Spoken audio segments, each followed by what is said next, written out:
Hello from RocketLab's Mission Control Centre. We're live with a view of Electron on the pad at Launch Complex 1 in Māhia, New Zealand, for our 30th Electron mission, a dedicated launch for Japanese Earth imaging customer Synspective. My name is Felicity Powell, and I'm so glad you could join us for this landmark mission today. T0 is currently set for 0838 local time, and as this will be an instantaneous launch window, we have just one chance to fly per day. However, if we do need to stand down for any reason, we have plenty of opportunities over the next 13 days as a backup. If Synspective sounds like a familiar name, it's because they're a return customer to RocketLab, with today's mission being Synspective's third mission on Electron. We first launched for Synspective at the end of 2020 with the Owl's Night Begins, our 17th mission, a dedicated Electron launch of Synspective's cutting-edge Earth observation satellite, Strix Alpha. And then earlier this year, we launched them again, this time part of a 3-launch series of Synspective's Strix satellites with the Owl's Night continues. The 24th Electron mission was also the first launch from Pad B at Launch Complex 1, which we'll be launching from again this morning. Operating 2 pads at Launch Complex 1 doubles our launch capacity and eliminates pad recycle time, since we can switch between pads, enabling back-to-back missions like our recent missions for the NRO. Today's mission is called The Owl Spreads Its Wings, and it's carrying Strix 1, Synspective's first commercial SAR satellite. The owl is a symbol of wisdom and luck in many cultures, including Japan. Owls also have binocular eyes, much like we do, which gives them excellent visual acuity to judge height and distances. They have extraordinary night vision and the ability to see small details from far away. Barn owls of the Strix genus can also use their asymmetric ears to hunt using sound. In a similar way, the synthetic aperture radar technology on Synspective's satellites, known by the acronym SAR, uses the echo of radio waves to create 2- and 3-dimensional images with millimeter-level resolution of the Earth's surface. Because the technology does not rely on visual electromagnetic wavelengths, it can produce these high-resolution images regardless of cloud cover or daylight. This resilience makes the Strix satellites ideal for complex tasks such as disaster response in all conditions, monitoring flooding and inclement weather systems, urban development and planning, and construction and infrastructure monitoring. Let's learn more about Synspective.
today's mission isn't the last time we'll see the Owl taking flight from Launch Complex 1, with another Synspective mission already booked for next year.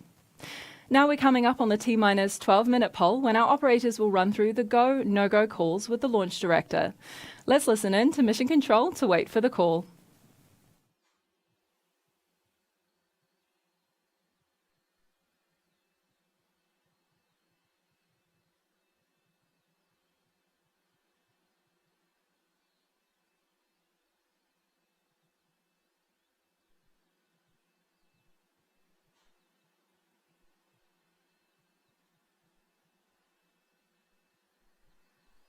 In all stations, proceeding with the go, no-go sequence. Stage.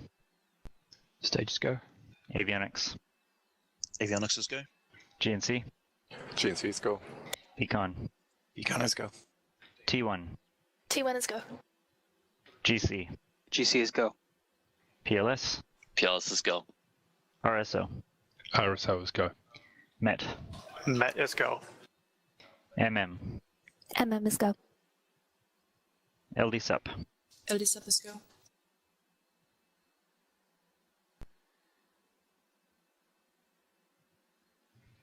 Okay, that is the go, no-go sequence complete. We are T-minus 11 minutes and 16 seconds and counting.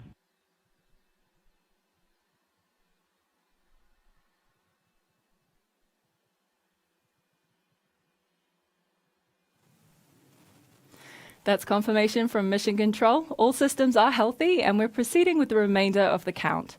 T0 is still targeted for 0838 New Zealand local time. It's currently 8:27 local time and we are 10 minutes away from liftoff from Launch Complex 1. Now, Launch Complex 1 was the world's first and is still the only private orbital launch complex. Established in 2016, we have now launched 29 times from this location, soon to be 30 with today's mission. We also have our second orbital launch complex on Wallops Island in Virginia, which is slated to launch its first Electron flight in December this year. We're excited to be debuting Launch Complex 2 and can't wait to share more about our plans at Wallops, with our new neutron production facility and launch pad being established on the island as well. Here's our VP of Launch, Sean DeMello, with more on LC1. Launch Complex 1 is like no other launch site in the world. We literally started on a green field here in Māhia Peninsula, built one little pad and a small integration facility, and now we have 2 pads, a number of clean rooms, making a world-class launch facility.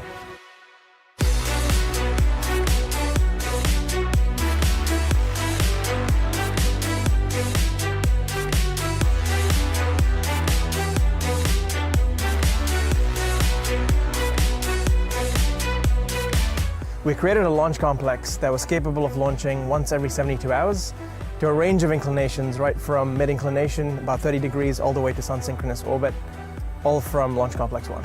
So with Pad B, we took a lot of the design from our original Pad A and made some small improvements to make our operation that much more efficient. We use the same integration facility, the same rocket runway, with our final infrastructure all placed in a concrete pad no more bigger than a tennis court. With 2 launch pads, we have doubled our capacity and reached ultimate launch flexibility. This means when a customer needs us, we've got a pad ready. From LC1, we've flown over 100 satellites to date, all supporting everything from climate science through to international logistics, maritime surveillance, to the moon and beyond.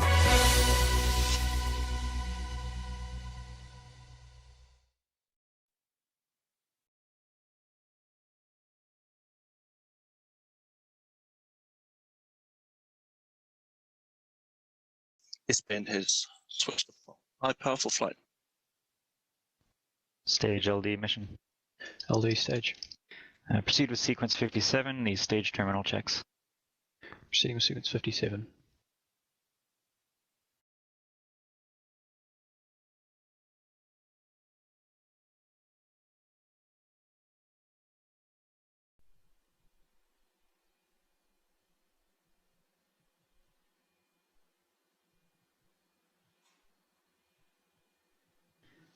GC LD mission.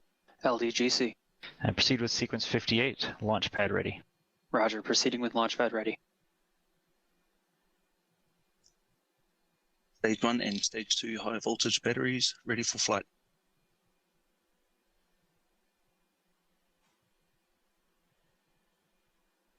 All engine blips are nominal, all engines are ready. LD stage mission. Stage LD. Stage terminal checks are complete. Copy, thank you.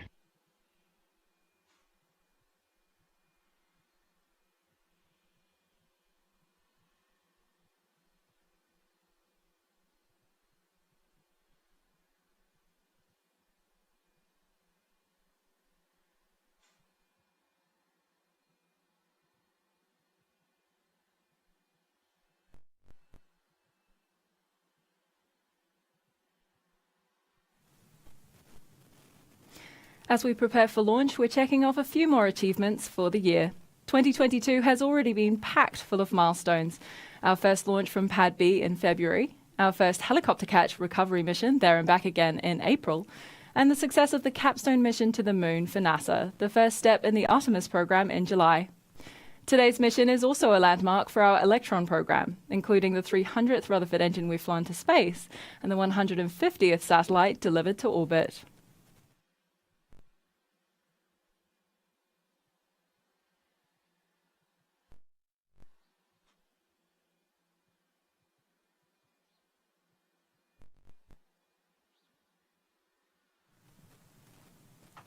Recently, we also conducted the first hot fire of one of our recovered Rutherford engines from the There and Back Again mission, another milestone in evolving Electron into the first reusable small orbital launch vehicle. Let's take a look.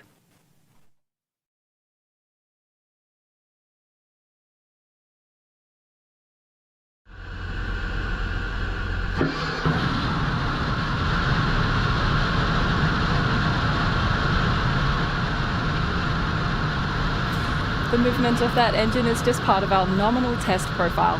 With this milestone now complete, the next recovery mission is coming up later this year, and yes, we are bringing back the helicopter. So stay tuned for more details on that mission. We can't wait to share. Speaking of milestone achievements, earlier this year, RocketLab held a groundbreaking ceremony for our new neutron production complex and launch pad, which, as mentioned before, will be in Wallops Island, Virginia. Neutron is RocketLab's next-generation launch vehicle in development, designed to lift 8 tons of payload and to provide a tailored launch solution for satellite mega-constellations. As a reusable rocket, Neutron is designed to land back on the launch pad after a mission, and from there it would be returned to the production complex for refurbishment and reflight. While today's mission will lift off from Launch Complex 1, we'll soon be seeing a different view as we prepare for our first mission from LC-2 in Virginia. That mission, for our friends at Hawkeye 360, is currently scheduled for launch in December, and we cannot wait to see Electron headed to space through Virginia skies. With that mission, we'll be launching Electron from a total of 3 pads, supporting a rapid launch cadence and offering our customers flexibility over their launch location and orbits.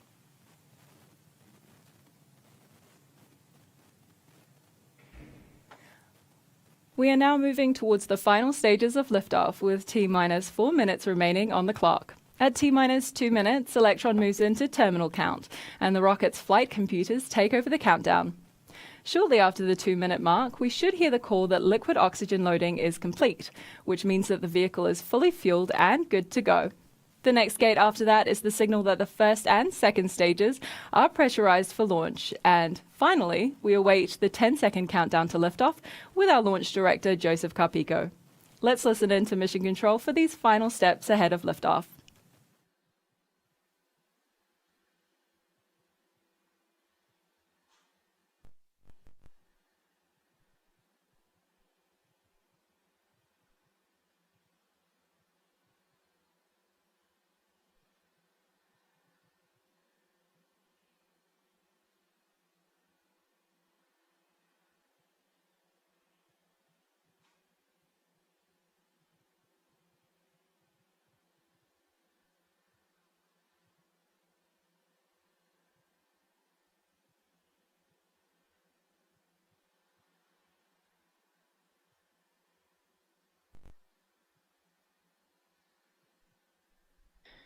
It's LD to all stations on mission. From now on, there should be no red flags on your critical LCCs.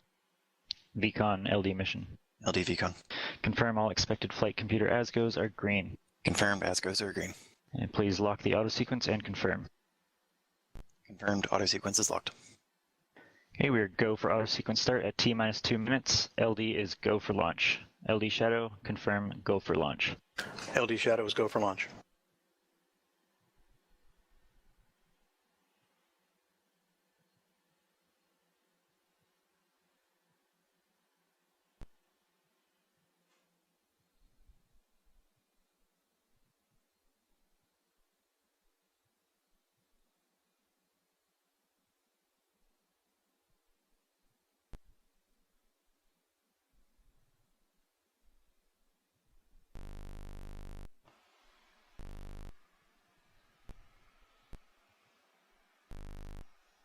The vehicle is switched to internal power. All ground power disabled. Vehicle is fully on internal power. AFT is green and enabled for flight.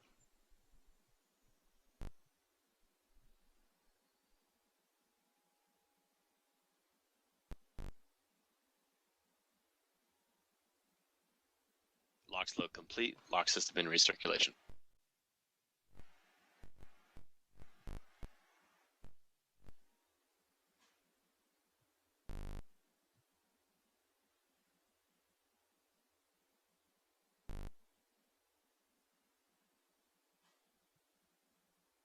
All helium anti-geysering disabled.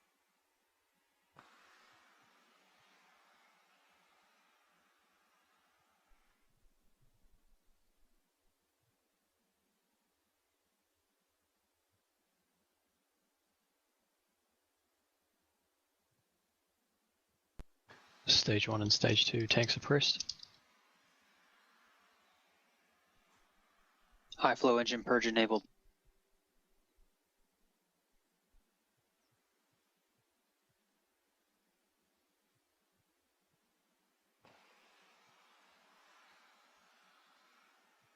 Water deluge is activated.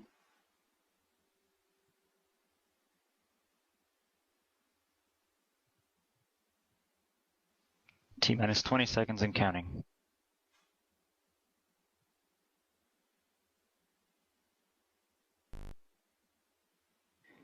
Ten, 9, 8, 7, 6, 5, 4, 3, 2, 1.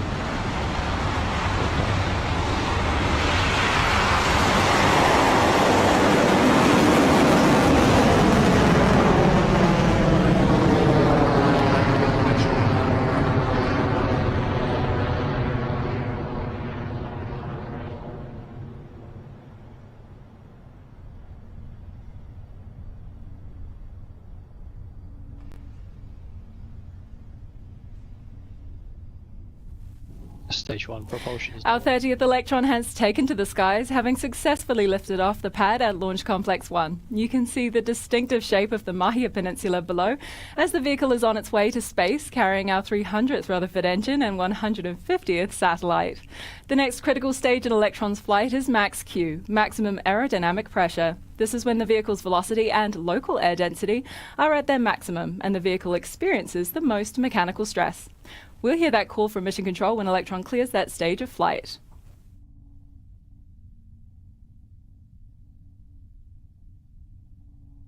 Cleared max Q.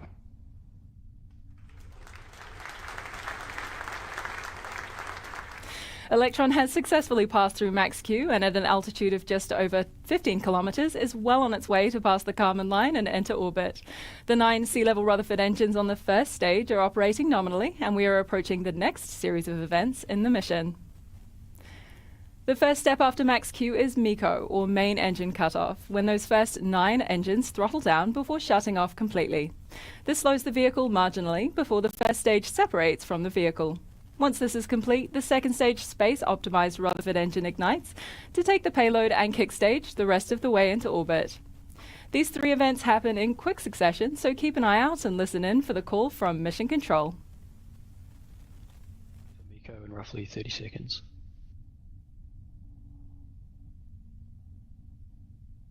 OS at jettons.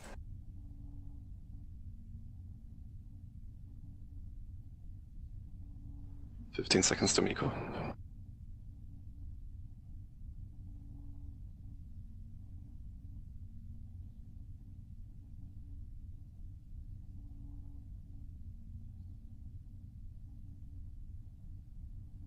MECO confirmed. Stage separation successful. Stage 2 mission confirmed.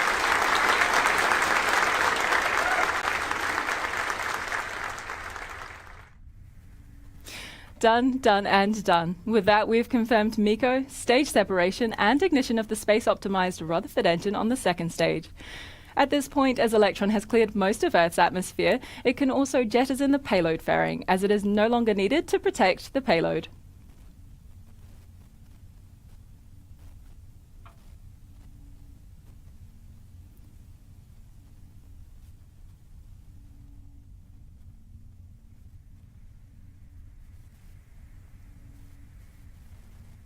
You can see it there on your screens. Electron's fairing has now been ejected, with the two pieces falling away. Electron's second stage is continuing nominally on its way to orbit, carrying its inspective payload, which is now exposed in preparation of deployment. The vehicle is currently reaching speeds of more than 8,000 kilometers per hour and at an altitude of 131 kilometers.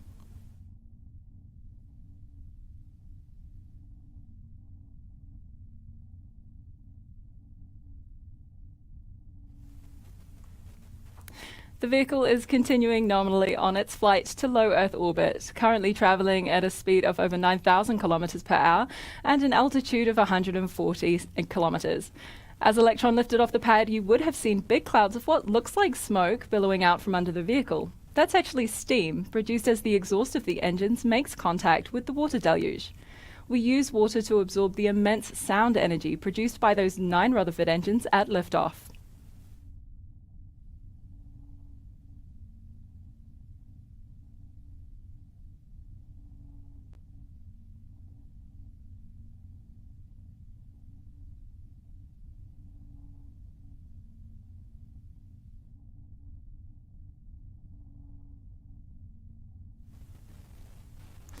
We're now almost 5 minutes into the mission for the Owl spreads its wings, our Electron flight for Synspective. The vehicle with payload is traveling at a speed of over 11,000 kilometers per hour, currently at an altitude of 176 kilometers, well on its way to low Earth orbit. The low Earth orbit zone, often noted as LEO, is classified by having an apogee of less than 2,000 kilometers, or approximately 1,200 miles. Stage 2 propulsion holding nominal.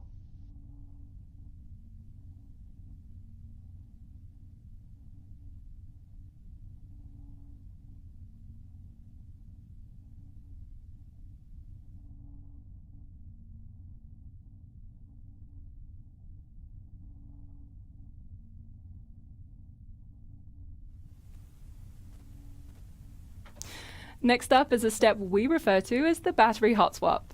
The Rutherford is a unique engine in that it is powered by electric pumps, which draw energy from batteries. Once those batteries are depleted, they're just dead weight, so we shed them to swap out for a fresh one. If you watch carefully, you'll see that shiny silver battery separate from Electron soon. HVP battery discharge holding nominal, approaching hot swap in roughly 30 seconds. Throttling down.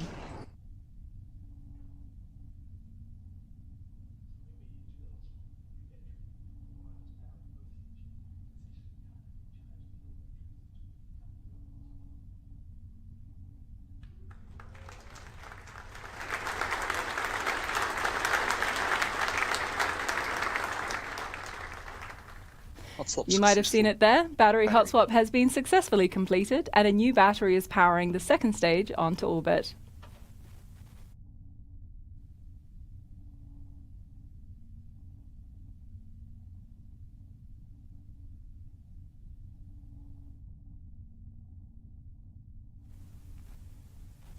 Our 30th Electron vehicle is in the air and on its way to space, continuing our mission to make space accessible for all. We're also on a mission to make the space industry accessible to all, with more opportunities and pathways into careers with RocketLab than ever before. It's never too late to reconsider an old dream or a new aspiration and reach for the stars with us. Check out the careers page on our website. Nominal transfer orbit. Stage 3 separation confirmed. You may have heard the call there. The vacuum-optimized Rutherford engine has throttled down and the kick stage has cleanly separated from the second stage. From here, the small but mighty Curie engine will take the payload to its exact destination in space. For the next 50 minutes or so, the kick stage will enter a coast phase until it reaches the apogee of its elliptical orbit, the furthest distance away from Earth. From here, the Curie engine kicks in to adjust its perigee to a circular orbit at this point. Once it reaches the orbit our customer has requested, we'll deploy Synspective's Strix-1 satellite to its new home in space.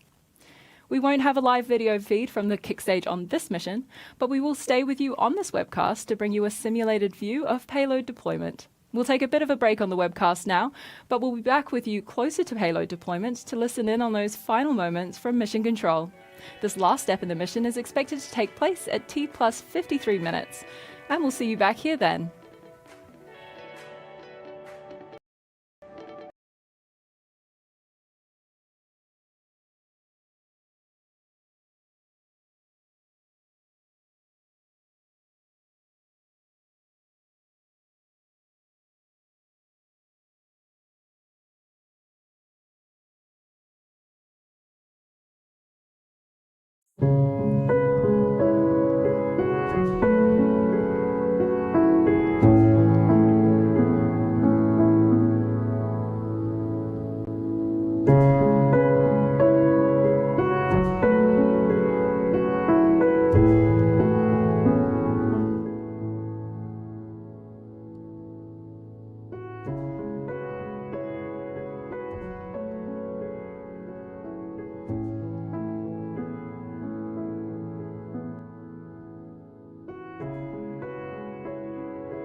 spreads its wings. If you're just joining us, today's launch included a successful on-time liftoff at 0838 New Zealand local time or 2038 UTC.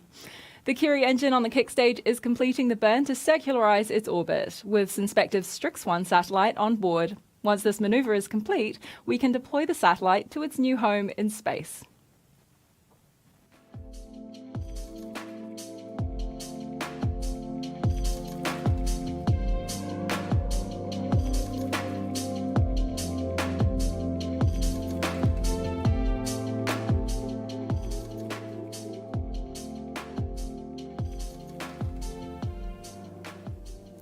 There it goes. Synspective's Strix-1 satellite has been successfully deployed. Welcome to space once again, Synspective. Congratulations and thank you for flying with us. To those watching at home, thanks for joining us for this landmark Electron mission as we flew our 30th Electron, 300th Rutherford engine, and 150th satellite to space. We're excited to share more of these milestones and successes with you, so stay in the loop by following our social media accounts on Twitter, LinkedIn, and Instagram. You can find more information about our end-to-end global space systems company, including careers, internships, education programs, and of course our completed missions, by going to rocketlabusa.com. Thank you so much at home or wherever in the galaxy you are for joining us today. This is Mission Control, signing off.